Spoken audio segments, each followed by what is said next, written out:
विलास घुले हत्या प्रकरणामध्ये सौरव सोनवणे यांना अटक करण्यात यावी या मागणीसाठी गेल्या 7 दिवसापासून बीड जिल्हाधिकारी कार्यालयासमोर रमेश घुलेसह घुले कुटुंब जे आहे ते अमरण उपोषणाला बसलेले आहेत। 7 दिवस उलटूनही या उपोषणाची कसलीही दखल घेतली जात नसल्यामुळे प्रसार माध्यमांच्या पुढे येऊन बाळासाहेब सानप यांनी महत्त्वाचं विधान केलेलं आहे।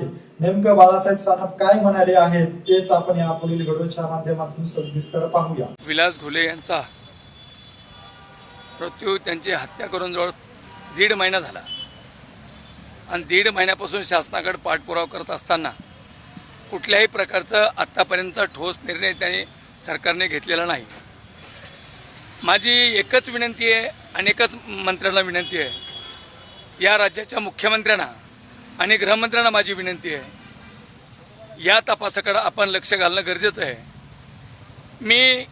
मी आवाहन करेन महाराष्ट्रातल्या सर्व जनतेला, गेली 8 दिवस झालं एक 22 वर्षाची मुलगी आज या ठिकाणी अमर उपोषण करते तिच्या नवऱ्यासाठी।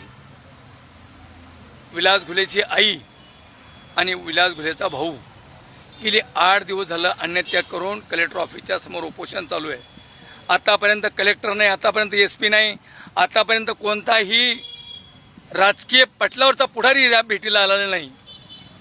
अरे खून झाला हे सगळ्याला माहिती आहे आणि खून होऊन सुद्धा जर याच्या दोषीवर कारवाई होत नसेल, CDR मध्ये नाव असताना, CDR मधले फोन केलेले असताना सुद्धा जर त्या आरोपीला गुन्ह्यात घेत नसले तर मला वाटतं शासनाची चूक असेल।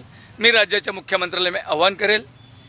कालच आमची एक जिल्ह्याची बैठक झाली, येत्या शनिवारी भगवान प्रतिष्ठान या ठिकाणी पुन्हा व्यापक बैठक होणार आहे आणि त्या बैठकीमध्ये जे घडेल त्या बैठकीच्या दिशा ठरवून त्या ठिकाणी आम्ही आमचा निर्णय घेऊ की आम्हाला रस्ता रोको करायचे आहेत, आंदोलनं करायचे आहेत, काय जे होईल ते होईल, त्याला सरकार जबाबदार असेल।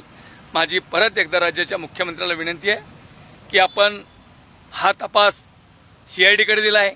CID अजून कुठल्याही प्रकारचा सपोर्ट करत नाही, म्हणजे चाललंय काय हे माहीत नाही।